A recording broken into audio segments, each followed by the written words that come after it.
এত গ্রাম। আরবের মানুষেরা সমালোচনা করতে লাগলো, আব্দুল মুত্তালিবের ছেলে তো মারা গেল, আমেনা তো বিধবা, বিধবা নারী শরীরের মধ্যে এত ঘ্রাণ লাগাইয়া রাস্তা দিয়া হাঁটে। চতুর্দিকে সমালোচনা শুরু হইল।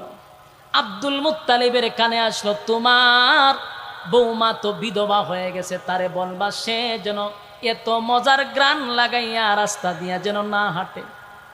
আর এটা এমন গ্রান, মক্কার কোথাও এই সুগন্ধি পাওয়া যায় না। এবার আব্দুল মুত্তালিব রাসূলের দাদিরে বলল, তোমার বৌমারে বলবা সে যেন গ্রান না লাগায়, আতর ব্যবহার না করে। বিধবা মানুষ সমালোচনা করে, আমার ইজ্জত যায় যায়। রাসূলের দাদি বললেন, মা তোমার শ্বশুর হলো মক্কার একজন সর্দার মাতব্বর, তার একটা সম্মান আছে। মাগো তোমার স্বামী নাই, তুমি কিন্তু এত গ্রানের আতর ব্যবহার করবা না। এবার আমেনা বলে, মা আমি আপনাদেরকে জানাইতে চাই, একটু আমার সঙ্গে আসেন। রাসূলের দাদিরে কাছে নিয়ে তুতু ফালাইছে। মা এখন কি গ্রান কমছে না বাড়ছে? রাসূলের দাদি বলেন, পোড়া গড়টা যেন সুগ্রানে মুখরিত হয়ে গেছে। এবার বাথরুমে নিয়ে বলেন, মা দাঁড়ান, যেখানে গোসল করি সেখানে আসেন। সেখানে যাওয়ার পরে দেখ গ্রান আরো বাড়ছে। মাগো যেই গ্রান আপনারা শুনছেন, যেই গ্রান আপনারা পাইতেছেন, এটা দুনিয়ার কোনো আতর নয়, আমি টাকা দিয়া কিনে শরীরে লাগাই নাই গো মা। এই গ্রান আমার পেটের ভিতর থেকে আসে, জুরে কোন সুবহান।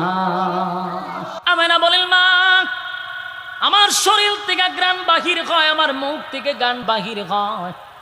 শুধু তাই নয়, আমি রাস্তা দিয়া গেলে গাছ পর্যন্ত আমারে সালাম দেয়।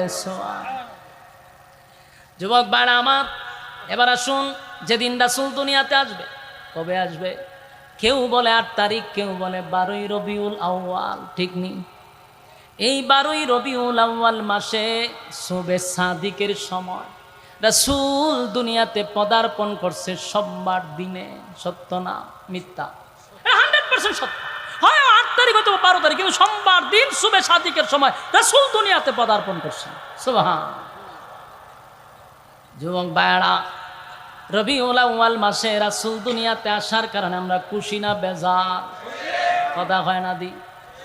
এই রবিউল আউয়াল আসলে আপনারা যেমন খুশি, আমরাও খুশি। খুশি রে, আমরা বড় খুশি, আমরা বেজার না, আনন্দিত আনন্দিত।